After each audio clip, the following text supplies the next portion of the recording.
మొత్తానికైతే మేము తిరుపతిలో ఉండే జలకన్య ఎగ్జిబిషన్ కి అయితే ఎంటర్ అయ్యాము. అలా ఎంటర్ అయ్యామో లేదు, వర్షం పడడం వల్ల ఏమో పెద్దగా జనాలు అయితే లేరండి. బయట నుంచి చూస్తే ఏం అర్థం కాదు, లోపలికి వెళ్ళి చూసామో లేదో నిజంగా కళ్ళు చెదిరిపోయాయి. ఒక్క కంటితో చూసిన ఒక్క కంటిలో లేవన్నమాట చేపలు. రకరకాల చేపలు ఇంకా మంచి మంచి కలర్స్ తో మంచిగా అయితే కనుక ఆర్గనైజ్ చేశారండి. అసలు మా పిల్లలు ఈ చేపలు చూడగానే వండుకొని తినొచ్చా మమ్మీ అని అడిగారు. కొన్ని తినే వేరుగా ఉంటాయి, చూసి ఆనందించేటి వేరుగా ఉంటాయని మా పిల్లలకి తెలియదు అనమాట.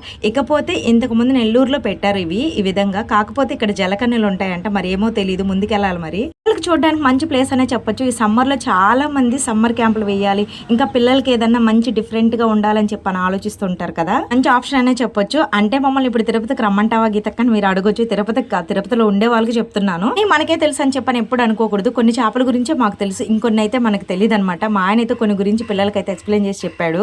పిల్లల ఆనందమే మన ఆనందం కదా. అసలు పిల్లలు అయితే చాలా బాగా ఎంజాయ్ చేస్తున్నారు. చుట్టుపక్కల పిల్లల్ని చూసి మా వాళ్ళు కూడా మామూలుగా ఎంజాయ్ చేయలేదు. వీడియో కంటిన్యూ చేసి వీడియో నచ్చితే లైక్ చేయండి.